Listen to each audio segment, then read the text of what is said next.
Hey guys, Wix100 here, and I have another programming resource for you guys.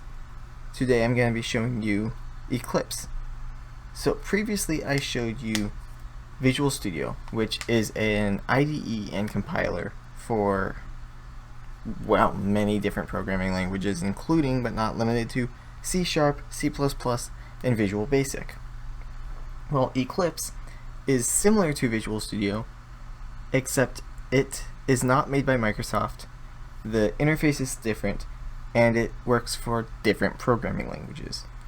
I primarily use Eclipse for Java, but it can also be used for, I think, C++ and some other things. I don't really use it for anything other than Java.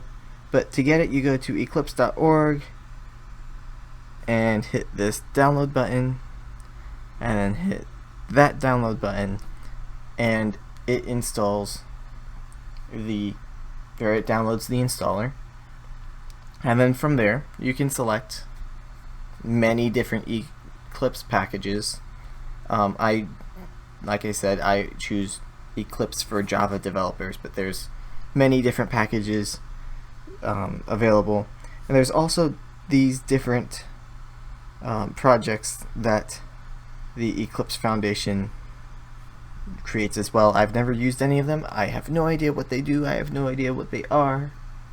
But the Eclipse Foundation provides a lot of useful projects and platforms and programs and other words that start with P. So, hope you guys enjoyed. Till next time, bye.